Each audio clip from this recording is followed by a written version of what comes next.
and now we take a look at news stories making headlines around the globe. First off, Oyo State Governor Seyi Makinde says he regrets supporting the election of President Bola Tinubu in 2023. In his view, the president has not met the expectations of Nigerians and as such will not get his support for a second term.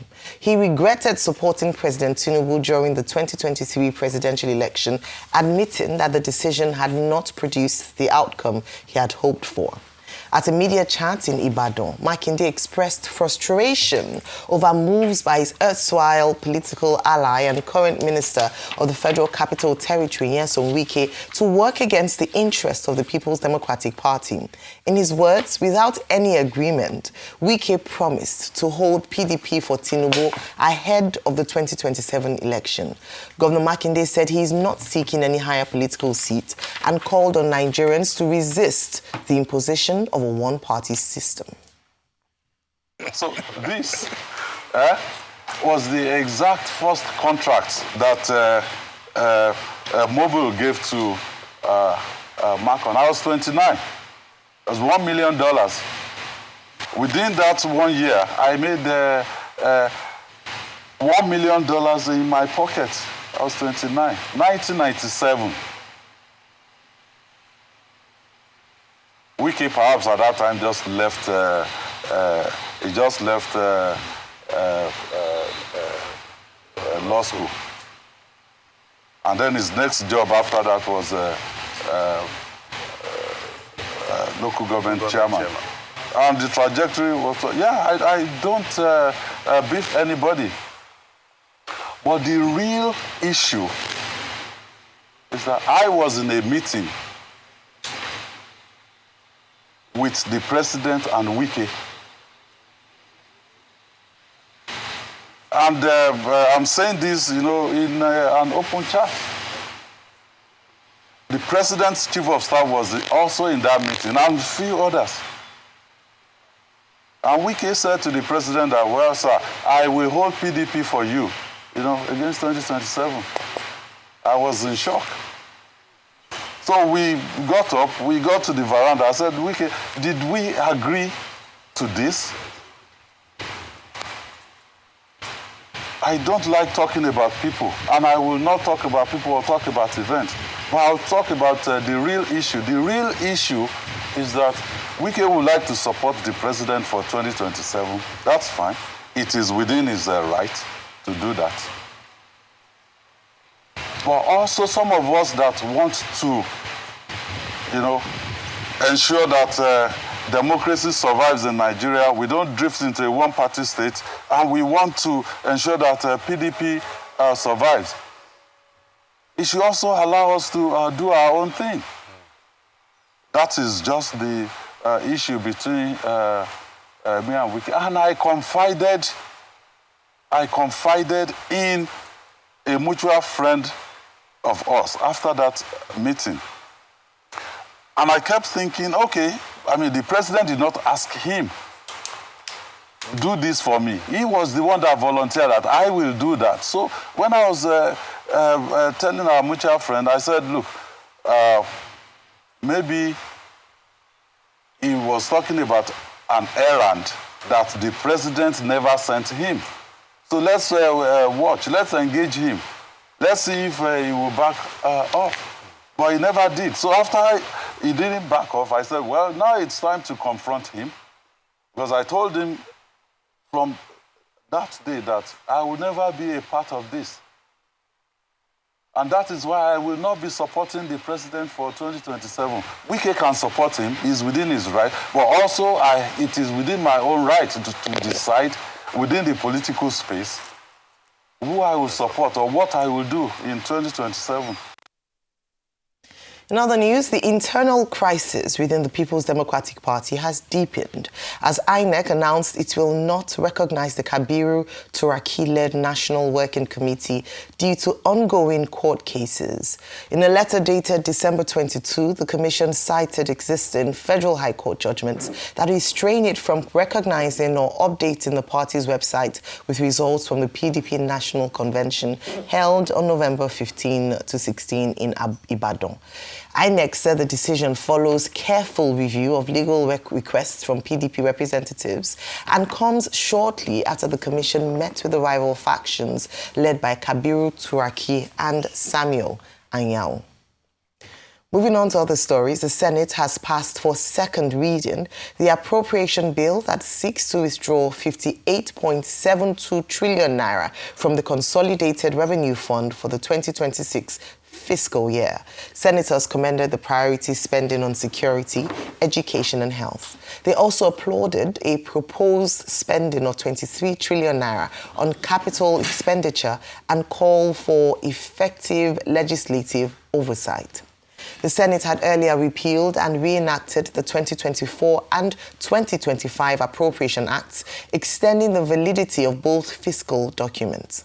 While the validity of the 2024 budget with a total expenditure of 43.56 trillion naira is extended to December or 31st December 2025, the lifespan of the 2025 budget is extended till the 31st of March 2026, when the 2026 budget is expected to take effect. It will certainly be a joyful Christmas for residents of Papiri community in Agwara local government area in Niger State after being reunited with their loved ones who spent over a month in captivity. Delighted and emotionally overwhelmed families received their children and loved ones who regained their freedom after the abduction from St. Mary's Catholic School, Papiri, on the 21st of November.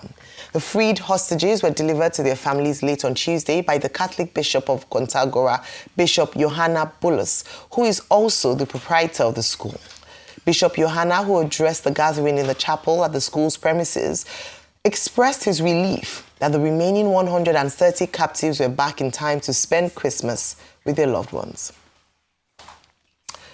All right, really great news. Yesterday, we had the opportunity to speak to Charles Eruka, our correspondent on ground in Mina, where he had given us the itinerary and had talked about the fact that the proprietor would be receiving the students and then the students will be given to their parents. And now we have seen that good Christmas present for a number of these families who would have been potentially in anguish over their children being in captivity. Rufai, your take on these stories. Of course, we have a number of stories to get ahead. We have a guest coming on later on to talk about some of them. But we have the PDP crisis, INEC's position on this. They've given a formal position now.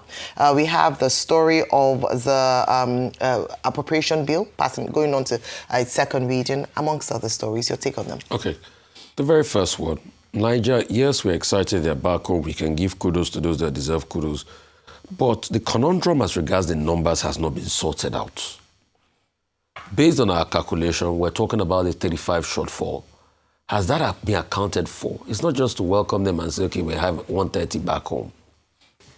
Has that 35 been accounted for? Because when we asked Charles Eruka yesterday, he also talked about the 35 conundrum, but he gave some caveats that probably maybe there was a calculation and everything. We want to be able to streamline and sort out the number conundrum. That's one. Number two, as regards the consolidation, the appropriation bill and everything sent, yes, but we have now gone through the same thing we've done last year because we're running multiple budget cycle. The National Assembly also said they're going. I think they pushed forward a bill to be able to allow the 2025 budget elapse in March 2026. So as at the start commencement of the 2026 budget, definitely will be running multiple budget cycles again.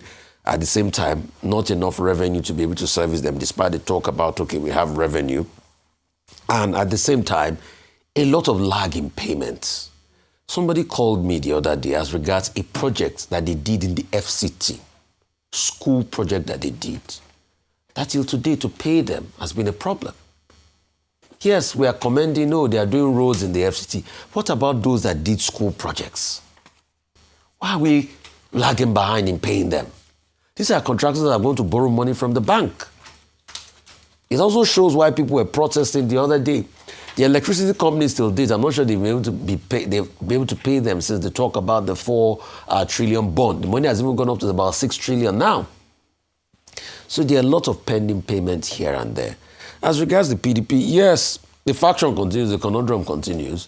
I mean, there's nothing different. I think INEC just let them know that they can't recognize their faction because there are cases in court. There are multiple cases, the one filed by the Wike faction and the one that is still pending in the Oyo Federal High Court. Those cases are there. As regards Seyi Tinubu, Seyi Makinde. You see, yes, a part of me wants to consider that apology. But a part of me also wants to scrutinize the apology. Yes, human to human, consider the apology. But the scrutiny is this. You see, I want to quote one republic today that says it's too late to apologize. Because you have set in place the motion that has destroyed the PDP. As we speak today, it will take a miracle for the PDP to come out of this. And when the history will be written, you, Seyi, you were part of it. With due respect, sir. Because, like I was making the analogy to you, Ayo, a man and a woman can fight. But a woman will never see somebody beating her husband outside and join them in beating the husband because both of them are fighting. The husband can come back home and tell him you are not happy with him. But once you are outside in the field, you will defend your home. But Governor Seyi Makinde violated that singular principle. You might not have agreed with Atiku Abubakar. A lot of people didn't agree with him. But because of your disagreements, you went to support another party. You went to support somebody else. And you forget that that action will lead to the implosion in your party. Today, the same Atiku that you even worked against has left the party for you people. At first, you said it was the problem then. Abi? Now he's left the party for you people, but you and Wike are going at it. So as long as you violated that first principle, it's always difficult to now consider the apology. So the question is, like Pablo Escobar, are you apologizing after an own goal? Mr. Seyi Makinde, it will take a miracle for you to fix this disaster you started. All right. And may God help you. But like if I want to quote somebody called Dr. Ruben Abati today, that was also there sitting with Seyi Makinde, he says, and I quote, he said, "Don't deal. They must well call the result of the election today in favor of President Bola Ahmed Tinubu." I wish you could say that to his face. You will have peppered him small, Dr. All right, Dr. Abati, your take on this story. You were there yesterday. Since you are so passionate about the interview, which I moderated in Ibadan yesterday, let's start with that.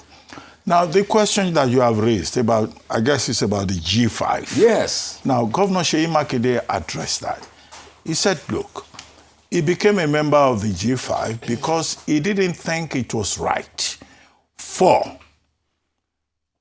a northerner to rule Nigeria for 8 years. That's General Buhari, President Buhari. And then thereafter, he will be succeeded by another northerner. But that the PDP went to their, convention, and it was, Waziri Adamawa that won. And then he then said, okay, as a party man, if this is the decision of the party, let us support the party. But they then came to a point where he, as a leader of the party from the Southwest, said to Waziri Adamawa, along with others, that, okay, what is the calculation? What is the need for us? Politics is also always about the interest of your people.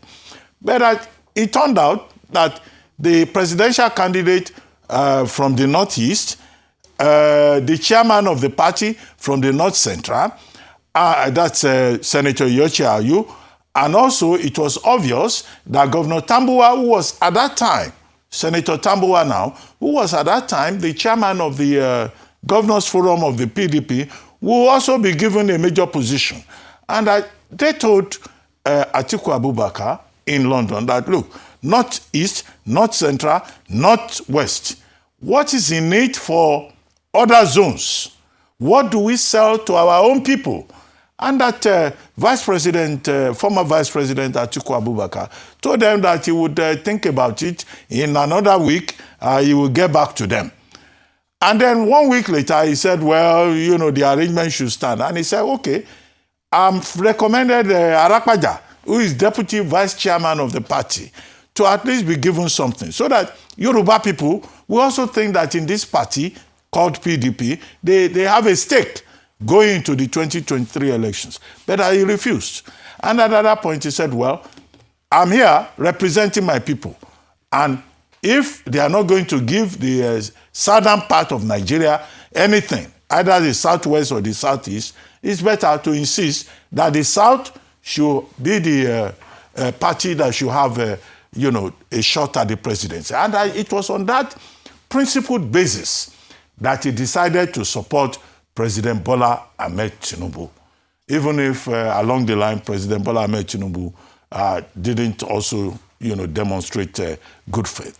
So that was his response in that particular regard. Not that, he willfully just decided that, let us support Atiku Abubakar, or let us form G5. And it was thereafter he talked about Wike. He said Wike is a man who is running a message that nobody has made him the messenger for. They met with President Bola Ahmed Tinubu on one occasion when he called a meeting. And that Wike was the one who just jumped in and said, Mr. President, I will guarantee 2027 for you. And that was the basis of their departure. And he told him that we never decided on this. Why are you sending a message that nobody has sent you? But Wike decided to go on a voyage of his own. He, however, said in that interview, as moderator, you can imagine that I will listen to every line from everybody. Now, he then said, you are on your own in this matter, because this is not a decision of the PDP, but you have the right to take your own decision. But I will not be party to this, and that he too has a right. That is the contest. Now, the other thing that he said is that this thing about one-party state progression that we are having, he thinks that it is dangerous for democracy. He talked about, serious consequences. And he defined the serious consequences in terms of the fact that if you have a democracy where everybody is going in the same direction, then of course democracy is what will suffer. We asked him a question about, okay, but you are alone, you are saying you will stay in PDP. But most of your colleagues, 28 of them, have gone to APC. We don't even know who else will follow. He said, well, those governors that are following the APC and President Bola Ahmed Tinubu are about the people. It is not proven that if a governor and senators in some states say we are following a one-man cult, it doesn't mean that the people will follow. And he cited the example of the 2019 election in Oyo State when he became governor. And he said that, look, Oyo State was not even a PDP state. Oyo State had nobody in the Senate, nobody in critical positions. But the people on their own decided that they will vote PDP against the run of play. And that all of us should not jump to conclusions yet, because the dynamics may change. And he stressed the point that the opposition is important for democratic value and progress and consolidation. So that's, as far as that goes, in terms of what Arise News producer has tried to isolate for discussion. There are other issues. Anyway, however, the other issue you brought up is the PDP crisis. Yeah. Now, two things to note here.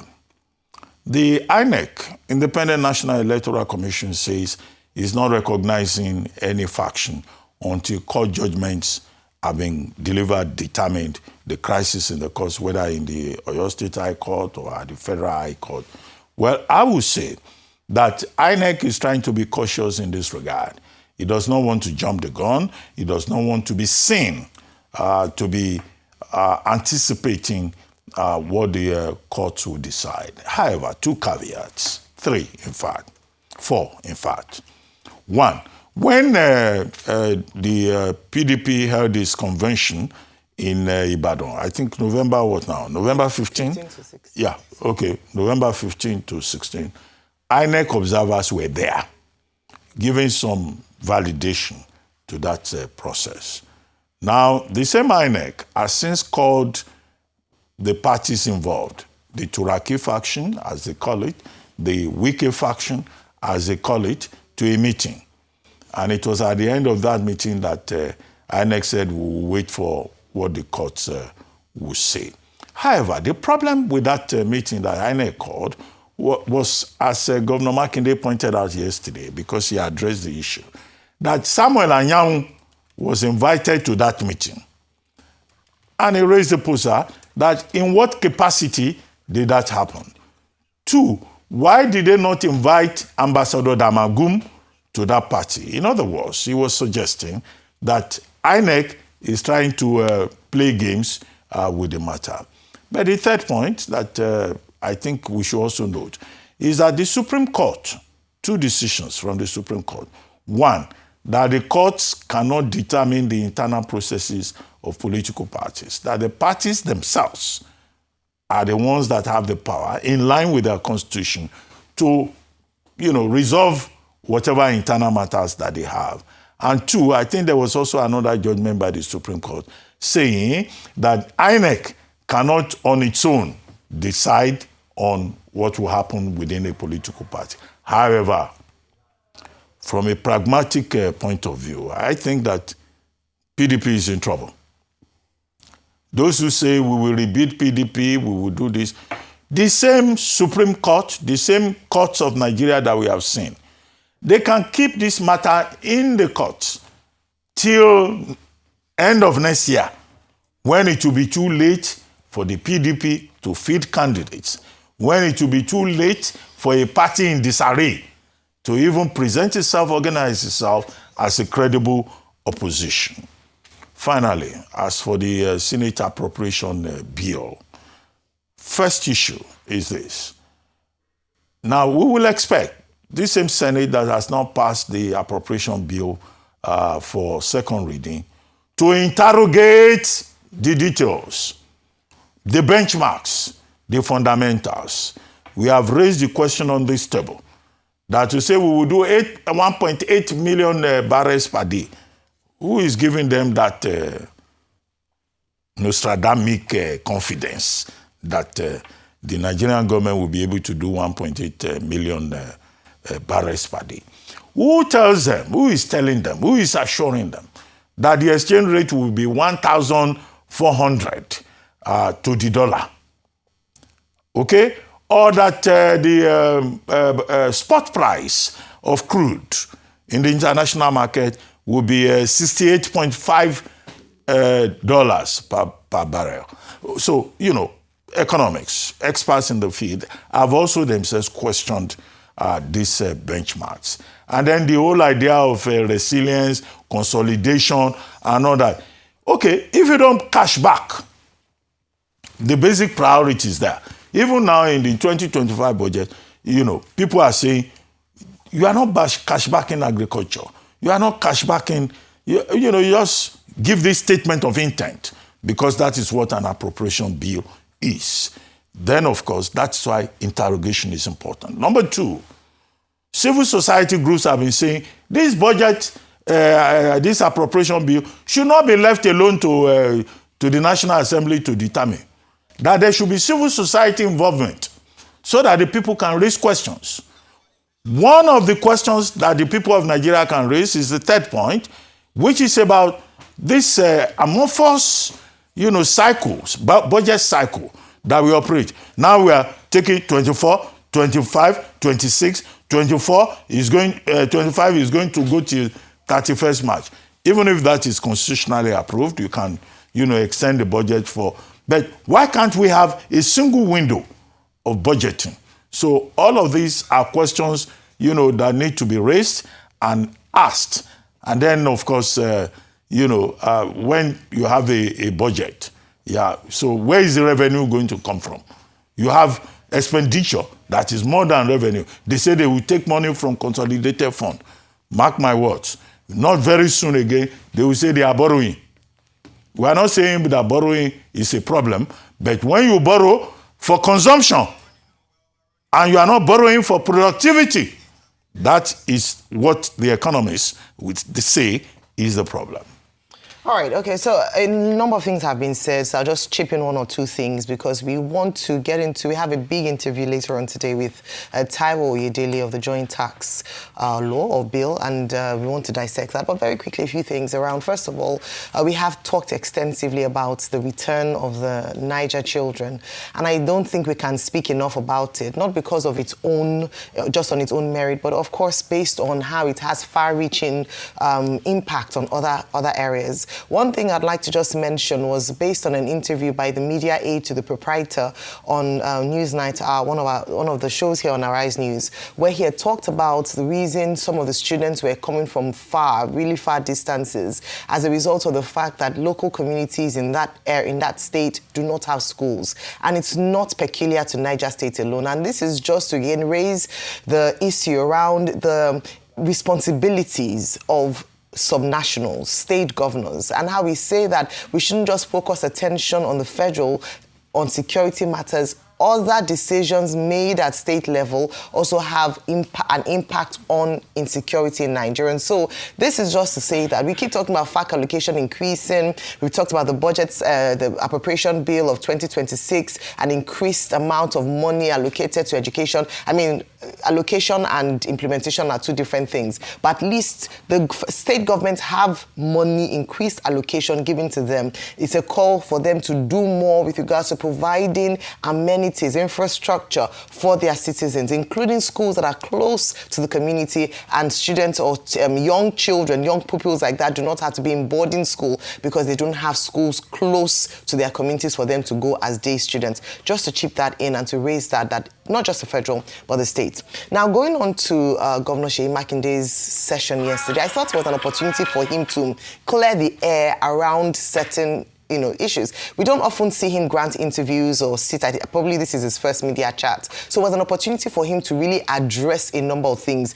Of course, he couldn't have had that media chat yesterday without speaking to the challenges within the PDP, especially the role that the G5 played and the principal of the G5, who is Minister Wike. He had the opportunity to finally speak on that. And I do think a man is allowed to reflect with the benefit of hindsight and say that, you know what, I thought I was doing the right thing, but it was an error of judgment, it was poor judgment on my part, which he did.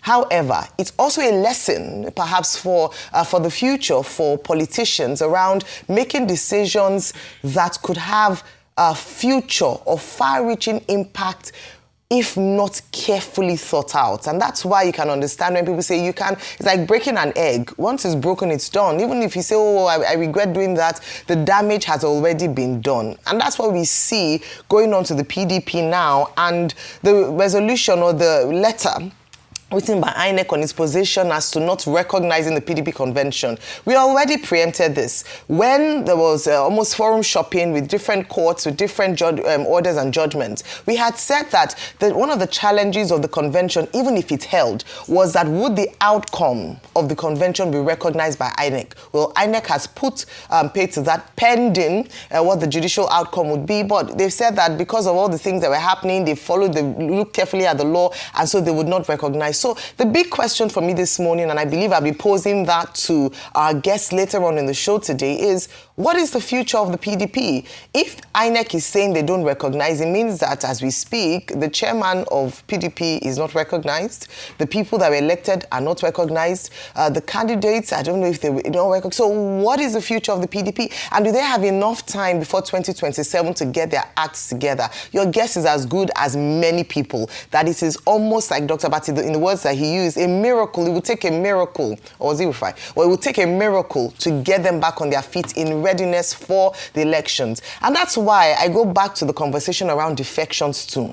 That a number of these people who defected from the PDP, yes, some of them was in political, to align with the center in the interest of their state. And Governor Makinde spoke to that during his session yesterday. I'll come to that shortly. But one of the reasons is that they're not even sure that the PDP would be able to put up candidates in 2027. And so in the interest of their political future, they are making decisions to ensure that they do not get an unpleasant surprise come election season. Now, Governor Makinde addressed some things around, the agreements and the breaking of trust between he and the president. That when they had agreed to support the president based on the conviction that he ought to go to the south after 8 years of northern, the power in the north, that some of the agreements they made, where the president sort of rescinded on it. And that is why he was regretting his action. And that's fair enough, because if you made agreements based on the support you're giving, and he cited the case of the appointment of ministers where he wanted it to be, and then that the president wanted him to work for the APC in Oyo State, which he declined as a result of his loyalty to the PDP. So these are some of the things that is important for us to understand, to recognize, so that when people say that, oh, I'm sorry, you can understand the details as to why they've said that there was a lack of trust. He's still loyal to the PDP, even if based on conviction or his beliefs he supported the president, but there are still some fundamental issues. I think the biggest thing out of that is that how are they going to fix the PDP to ensure that the decisions that were made, which he's sorry for, has not decimated or completely ruined the PDP. Well, hopefully we'll take this conversation further. We have representatives, chieftains of the PDP coming on later on the show this morning. And of course, don't forget, we have Taiwo Yedele also coming to speak to us on the controversial, I would say, joint tax law and what has been inserted or not in the gazetted copy.